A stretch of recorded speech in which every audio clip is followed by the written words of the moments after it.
Well, welcome to another episode of the Wild River Rundown. And today I am extremely blessed and fortunate to have on a good friend of mine, Bonnie Ell.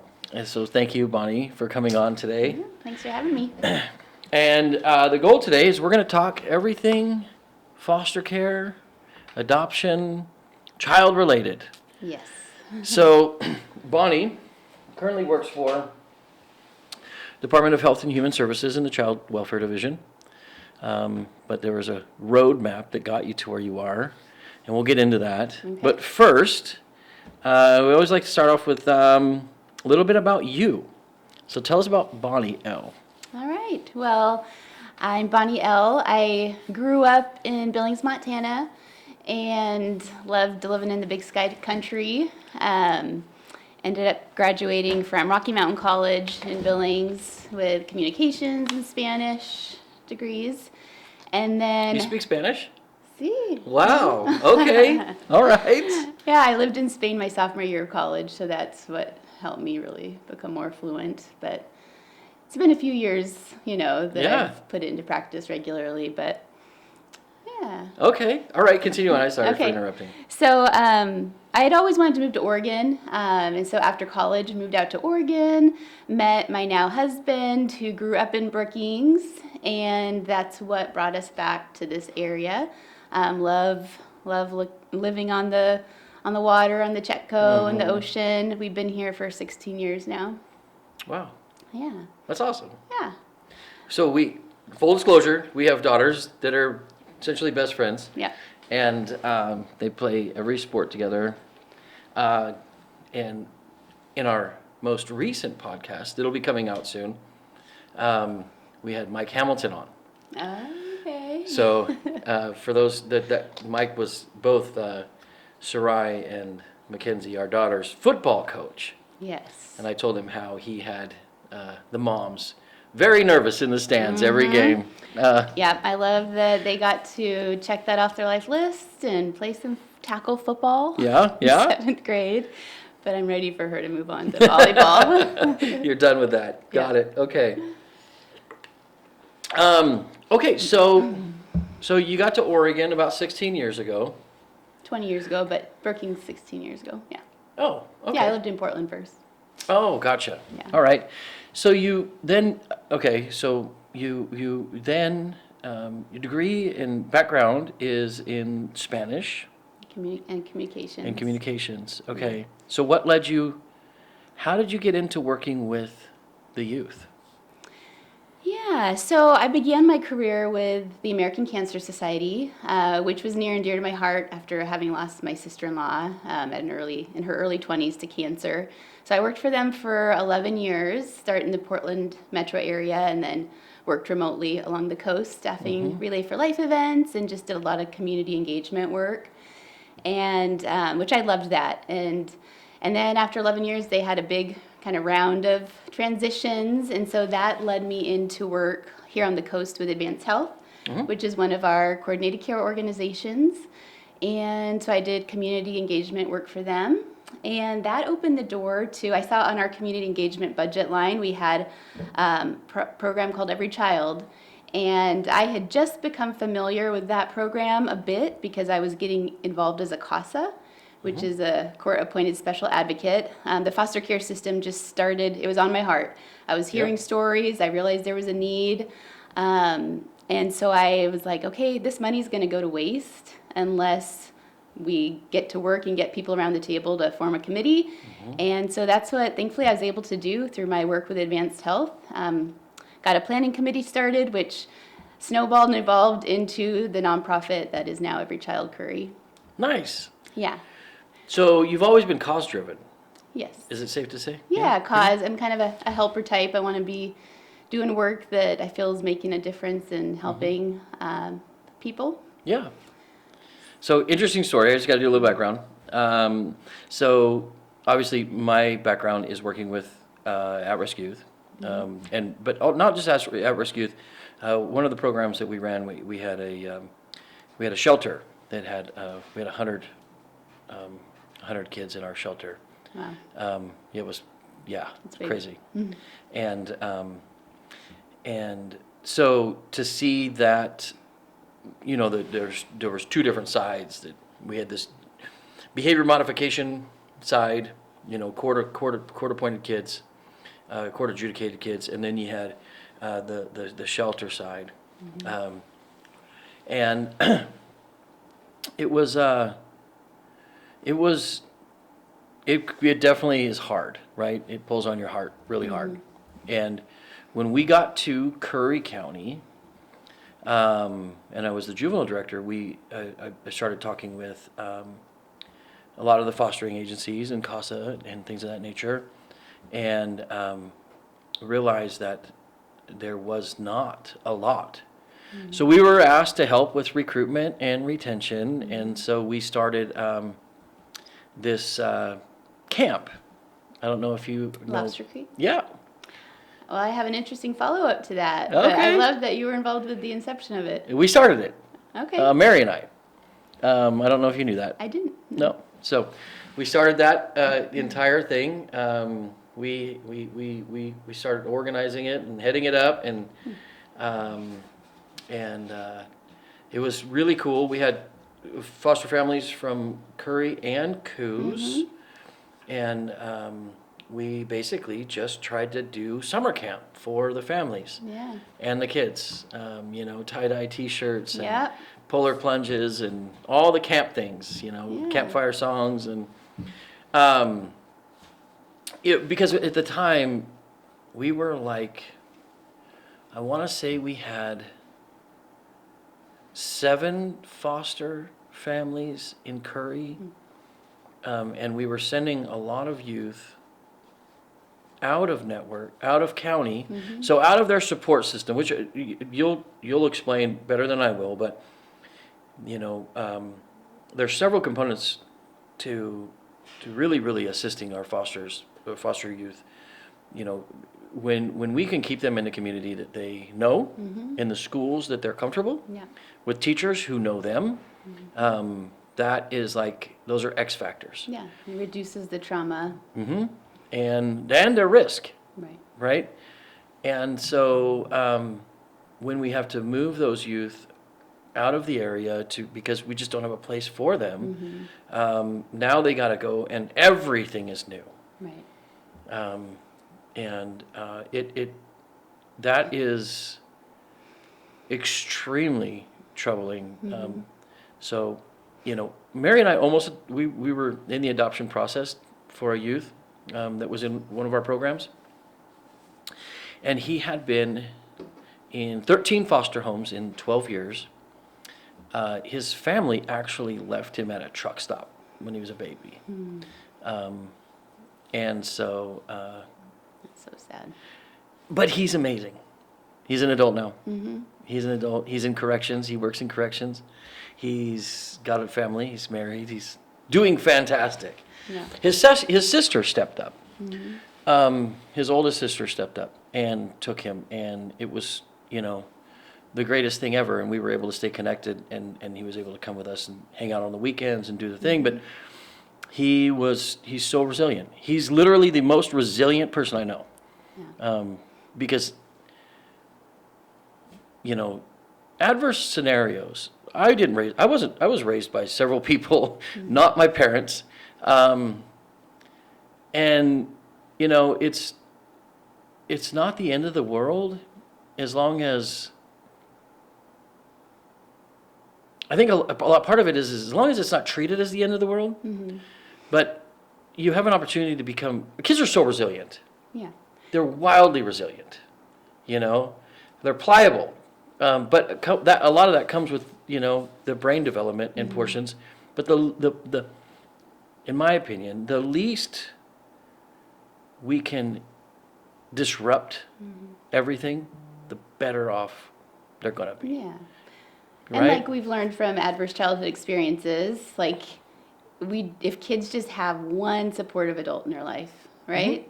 It can make or break Change everything. their course and their Yeah. ability to be resilient, and they just need that one loving, caring person to be their champion and to help walk through, the hard things with them. Yeah. So it sounds like you were able to be one of those people in that young man's life, and Hopefully, yeah. I think so. Well, and I, Still calls me for advice once in a while, so I hope.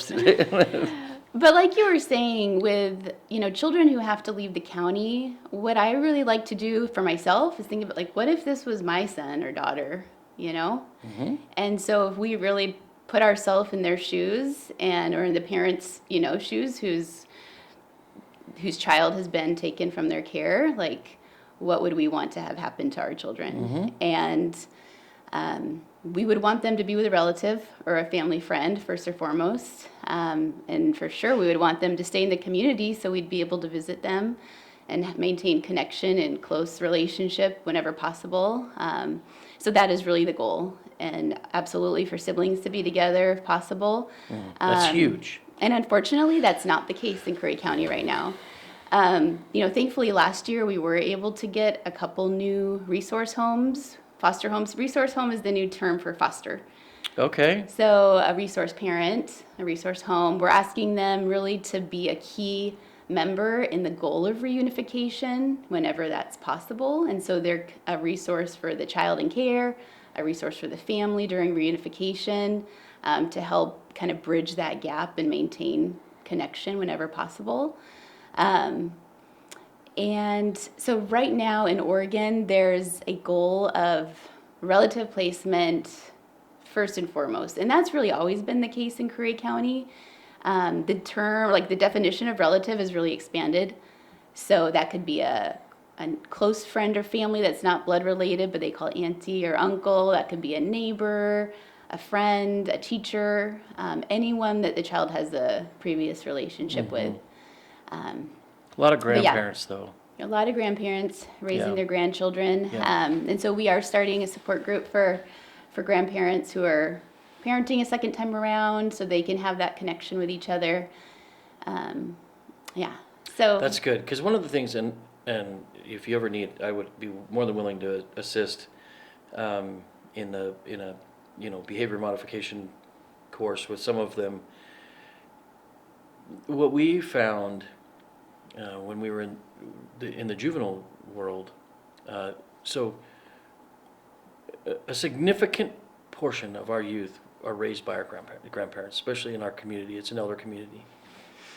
And it's really difficult on the grandparents because they've already established a relationship with their grandchildren that is not a parent-child relationship. Right. And so it's really hard for them to transition and become the disciplinarian and things of that nature. They still want to be grandma and grandpa. Right. And it really is confusing to the children because, as resilient as they are, they're also very good at manipulating. And so if you ever need help with that, I'm more than willing to come do a course with some grandparents and trying to empower them with some ideas. Well, that's great because we are starting a monthly coffee connection. So I'll let you know we'd like to have guest presenters come in to just help share some content, and that will be half the time. And then the other half is just for them to be able to talk and connect and share their experiences because they really feel isolated in their journey of parenting a second time around. And there's a lot of feelings associated with that, when their own kids are struggling and some feelings of shame and just things that they need to be able to relate with others who are walking the same journey as them. They wouldn't have it any other way because they don't want their children being raised by a stranger. And yet it's I was raised by my grandparents. how they planned their, second half of their life. Yeah, I get it, 100%. Yeah. I was raised by my grandparents. I was a lot. I was sent away from them, and then they gave me an opportunity to come back. But my grandpa took a different approach the second time that really changed everything. And he just basically said, "Look, Jay, you're at the plate and it's full count. And that's all you got. You get one pitch. So you're gonna have to decide what you're gonna do with it. Because if you strike out this time, there's no coming back." And so, I tell you what, my sophomore to senior year, I was pretty straight and narrow. You know, I didn't want to lose that opportunity. And I needed that to really, really retrain what I had going on, you know? And I had friends that were like, you know, hey, you're, you know, are you abandoning us or are you doing, you know, whatever? And I like, look, and I explained, I was like, I care about you guys enough that I can't hang out because I want to see you at school and I want to see you because if I do hang out, I won't see any of you ever again. Yeah. You know? And it took time, but it was good, you know, and I wouldn't have it any other way. Yeah. It was life-changing. Yeah. That's awesome. You have that person, your grandpa in your life who helped change the whole trajectory. That structure did. Yeah. Yeah. My basketball coach and my history teacher, same person, Okay. is the one who really made big impacts. Okay. But yes. Yeah. Well, and that's how I feel like resource parents, foster parents can be that person in a child's life. And, you know, the fostering journey is definitely not for everyone. And so we're looking for that 5 to 10% of the population who it is on their heart. And a lot of people have thought about it for a long time, and the situation, like the circumstances in their life just weren't right yet. But maybe they are right now, or maybe they are ready, you know, you're ready, or you know, to start taking that next step into beginning the process. We're not wanting people to rush into this. Like, yes, there's a great need, and we want people to do this in a way that's going to be, you know, work well for them and their family, because we don't want there to be a youth that's in 12 different homes in 13 years. Like that, we want it to be a right fit for the youth and the child and right fit for the family. So I'm kind of bouncing around here, but No, it's good. Our goal and hope is that we would have a safe, loving, and strategic placement for every kid who comes into care. So maybe we have a child that comes into care who's super musical, and we have a waiting list of homes, like this is a dream world, right? Yep. And we have a foster home that is really musical, and they're going to be a great partner, like pair for this kiddo, you know, to live with them for the time, the duration of the case. Yep. And maybe we have a family that's super into athletics and sports, or a really outdoorsy family. Like, we want a placement match like that, so it's ideal for both and gonna just lead to stabilization, placement for the kiddos, and just, you know, lessen the trauma that they're already going through. But yeah, like I said, we brought in a couple new resource homes last year, which was amazing, and both of them are willing to take teens, which is awesome because It's hard. middle schoolers and high school students, you know, some people are like, yes, sign me up. That's the demographic I want to care for because they're independent, and others are just really scared. The independence scares them. Yeah, and because a number of those youth have been in and out of homes, and so they're going to put up some behaviors initially because they haven't learned to trust. There hasn't been anyone really to show them that consistent love, so they're going to maybe be a little harder at first, but they're waiting for someone to stick it out with them. Yep. So thankfully, we have a couple new homes in Curry that are caring for teens right now. They're doing amazing. And with that being said, we're at capacity with our current resource homes, foster homes. And so if a child comes into care in Curry County right now, they won't be able to stay in their community. They'll have to leave. And if siblings come into care, they'll likely be separated. And that's the hard truth. And that's something that I don't think our community knows. No. And so we're really trying to get this information out there that if you have been considering this journey, now's the time. Like, I'm the person you'll come to. I help walk with all community members kind of on next steps in the certification process, and I can share a little bit about what that looks like. Now, can I pause for a second? Yeah. So, I don't know if this is still the case, but if somebody's interested, they don't have to jump all the way in. They could just become respite care, right? And get an. And so what that means is, when you sign up to be a respite resource, is that what it's called now? Respite provider. Okay. Sorry, I'm trying to ingrain the new I know. It's terms. still foster care, but resource parent. Okay. You essentially are a person that can be called on to provide respite for a full-time foster resource parent. Yeah, you can say foster parent, it's fine. And it allows you to kind of understand, get a little bit more ingrained with the system. Get your feet wet. It's not something where you have to just go all in. Yeah. You can you can sign up to be a respite Yeah. parent, and that's huge because those are needed too. Yeah, and I'm glad you brought that up. So that it's a newer program. The Certified Respite Provider program is newer within the last couple of years in Oregon. And so it's a really great program now. So community members can go through the steps. It's a lot more doable and easy. It's a short application, fingerprinting and background checks. There'll be just a home walkthrough for environment, like for safety checks in your home. And then we'll send out some references. And then once you're approved, which could just take a couple months to get approved, you would then be paid directly from the Oregon Department of Human Services, $90 for any amount of time in a day, 24-hour day, per child. And so you don't have to wait for reimbursement from the resource parent. It's just paid you directly for your time. And we've had some really great success with bringing on a number of new respite providers in Curry County and Coos County. And then what's happening too is that, it's a great way to just get familiar with the process, with the kiddos in care, build relationship with them. And then what we're seeing is some of those respite providers go on to be like a child-specific resource parent because they've built a bond with this kiddo, Right. and maybe this kiddo's needing a longer term placement, and they're like, hey, I love this kid, Yeah. sign me up. And so then that works out beautifully. The other part is that they can continue to be a constant in the child's life during reunification. So if the child's reunified with their parents and there's that 6-month trial period, that respite provider can continue providing respite for the bio parent who needs support and help too as they get their life back on track, and they need a break as well. Sure. And so this kiddo can have that other, that respite provider be a constant caring adult in their life during that time. Yeah. Which is really cool.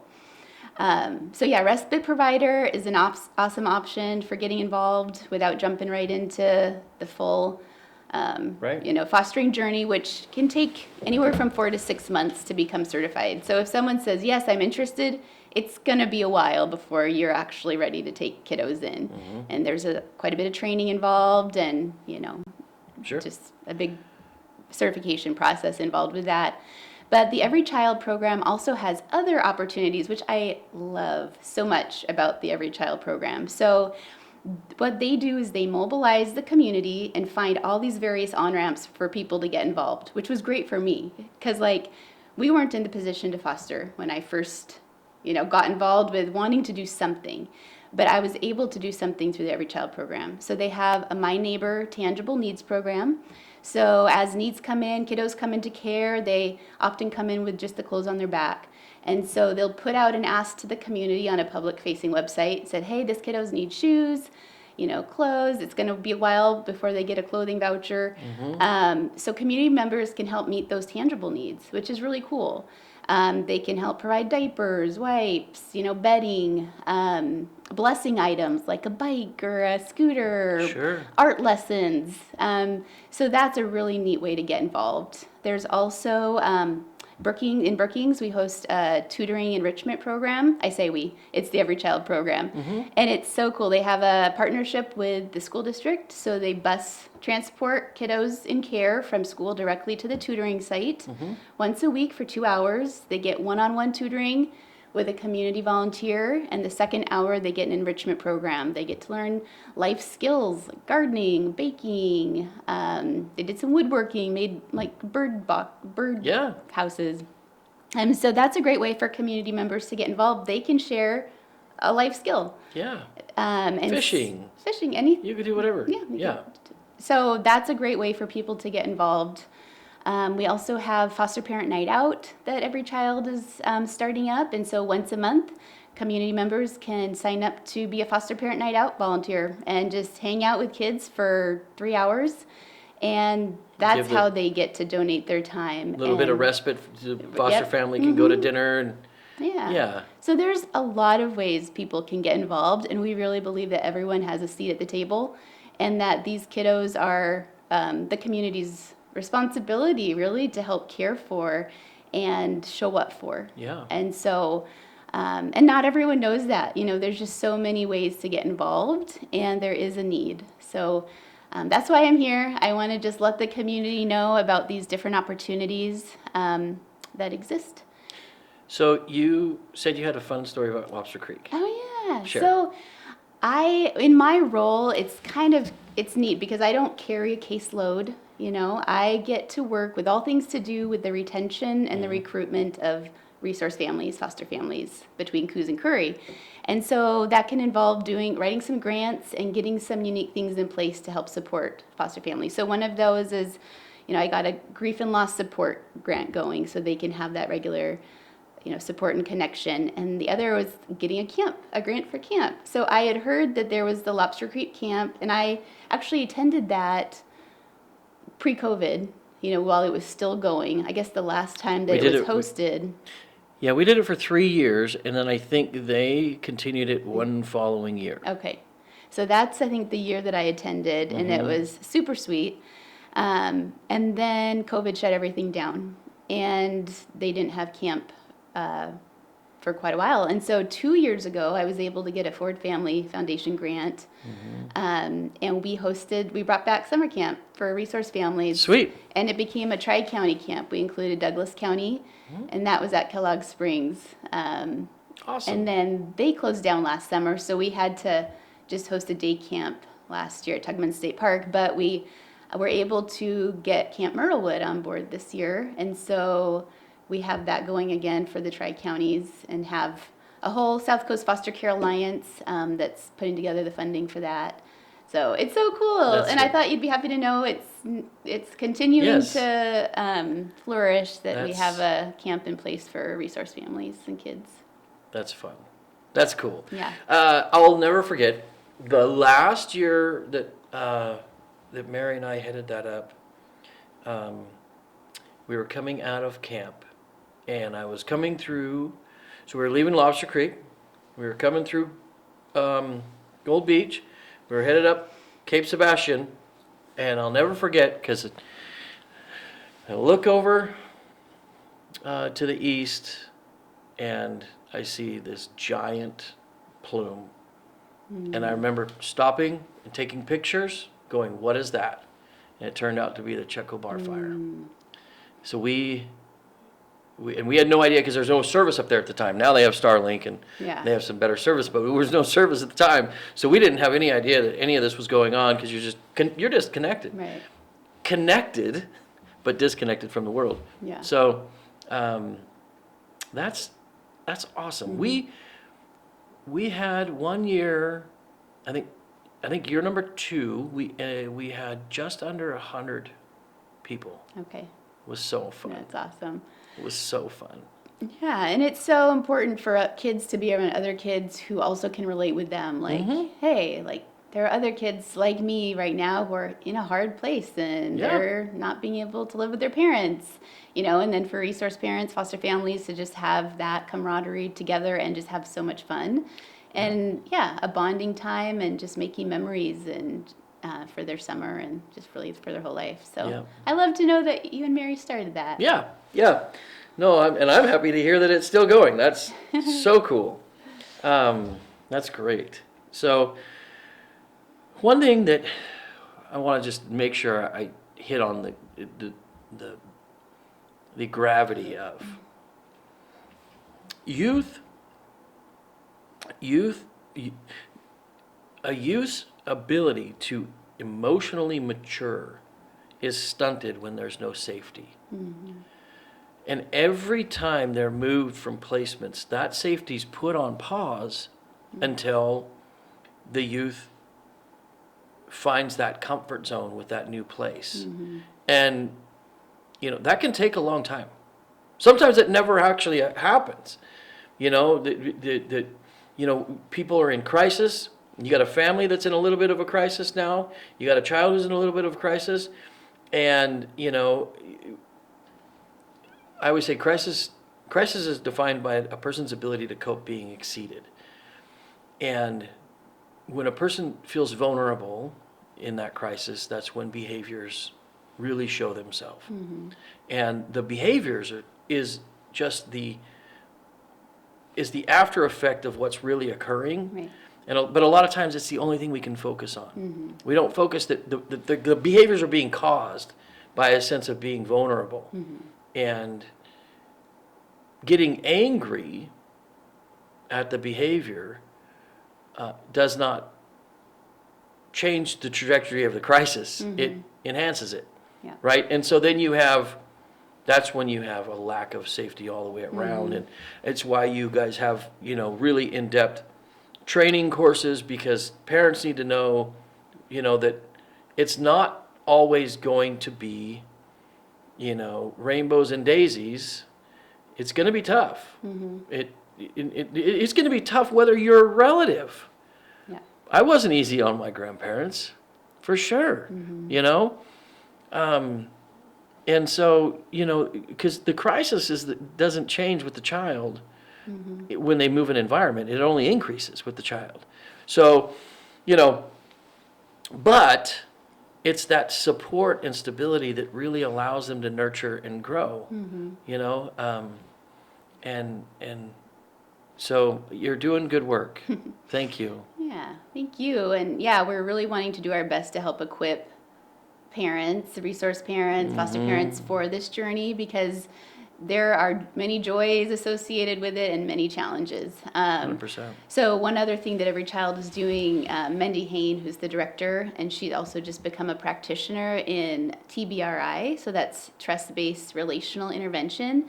It's an amazing training that will really help equip parents to handle complex behaviors. I'm actually heading up to Coos today after this we're going to host a training for our Coos resource parents. So this is new to me. Tonight. Never heard of this. Yeah. And I've been in the field for a long time.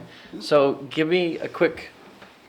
Well, I'm going to be attending the training myself tonight for Okay. the first time. Oh, okay. And we're going to offer a meal and child care. We will be bringing this to Curry as well next for our resource parents down here.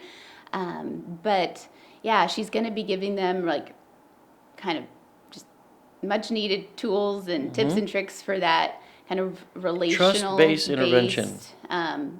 Yeah, the way to connect and kind of look past those outward behaviors, Yep. To really find out what's going on and how as the adult, we can manage our, composure and be calm as we're working through to get to the heart of what the issue is. But I'll give you a link to the training. I think it would be great. Yeah. The thing is I so many of these trainings have value in a lot of different avenues. Like I know that there's teachers who would gain value from these types of Yeah. trainings, and she's been in touch with Helena to bring this training to the school district as well. awesome. Yeah. Yeah, because kids don't care how much you know until they know how much you care. Yeah. Well And said. That's held true for as long as I've known. Yep. And it's if you can start with that framework, then you'll get respondent. But a crisis is just a view into the actual issue. Yeah. But it's hard to not just focus on the behavior of the crisis. Right. So how can people get a hold of you, Bonnie? All right. Well, you can email me, bonnie.ell@odhs.org. We'll put it at the bottom of the screen so people can read it. Yeah. Yep. But really the best way is because I work so close with Mendy Hain and the Every Child Curry team, just to go to their website. So it's everychildoregon.org/curry. Okay. You can just Google Every Child Curry. And there's an online connect form there. And so they Perfect. fill that out. And if they're interested in fostering or respite, that is sent directly to me. We have a great program. Every Child has built a data system that talks to the Oregon Department of Human Services. So Good. all inquiries are sent to me for respite and fostering. And then if you're interested in volunteering through the Every Child My Neighbor program, or one of their foster parent night out or the tutoring enrichment program, you can let them know that on the Every Child online connect form as well. Awesome. Yeah, Well, so we have an amazing community, as you know, and I hope that this resonates with a few people. yeah. Do you guys have any partnership with our prevention program at the county? With the county prevention program? I mean, I don't personally work with them. There might be others from Department of Human Services Okay. that does. I'd love to learn more. It's a great Yeah. connection. Number one, they have an incredible, they've amassed an incredible, what we call like a clothing library, but for, clothes for, shoes and books and study stuff for school and just a really good resource for youth who may need those things. Okay. Um, That'd be great. yeah, yeah. Well, try to get a connection there because, and also in the prevention program, they're also a really good tool for parents and helping coach parents through some behavioral issues that may be occurring. A lot of people think the juvenile prevention or juvenile probation is punitive in nature. And the reality is the entire mission of the juvenile department is to prevent the children from going down that road. And so it's not a pipeline, right? There was a stigma in the past that getting a kid in the juvenile program is a pipeline to other bad things. That's not the truth. And our juvenile prevention and program, our juvenile probation program too, has the lowest recidivism rate second lowest recidivism rate in Oregon. So what they're doing is working, but they approach it from a 100% care mentality. Think about that as a resource for your foster parents. Yeah. That'd be great. They have a lot of trainings and tools. They're trained in ACEs. They're trained in EPICS. They're trained in CBT. So they have a lot of different offerings. Okay. Well, Yeah. that'll be great to look into. And yeah, I guess just to leave like on a note of letting people know if they are interested in the foster care journey, they won't be alone. Like we have a community of support here for them, of connection, events, trainings. We're gonna, in May, Foster Appreciation Month, we're gonna have a big celebration with bounce house and dinner, and we have opportunities to get everyone together. We have a support line, an after-hours support line. We have regular trainings, and like I said, the grief and loss support, the camp. We just have ongoing activities for people to get involved and know that they're not in this alone. And then for those who are wanting to learn more, we do have, every child hosts virtual Explore Fostering events through Zoom, and then we'll have one coming up in June in Brookings at Umbrella Farms. And so we like to have opportunities for community to just come out and learn more. You don't need to sign up. Yeah. You don't need to give your life away. It's just learning more, hearing from a local panel of people who are doing this work, and you can ask questions. And so that's another opportunity to just hop on the Every Child Career website and see what kind of upcoming events they have. Awesome. Yeah. Thank you. Yeah, thank you, Jay. I think we may need to look at hosting a fun barbecue day at the house with the zip line and Oh, yeah. let them have fun. That'd be awesome. I haven't even thought about that. I should be. So, well, thank you for coming on. I hope that this inspires a few people. If for no other reason than to just explore the options that are available. There are so many different ways to get involved in supporting our foster families and our foster community. And so thank you for bringing that to the forefront. Yeah. I'm excited for this news to get out. Thanks for having me. Thank you, Bonnie. All right, have a good day.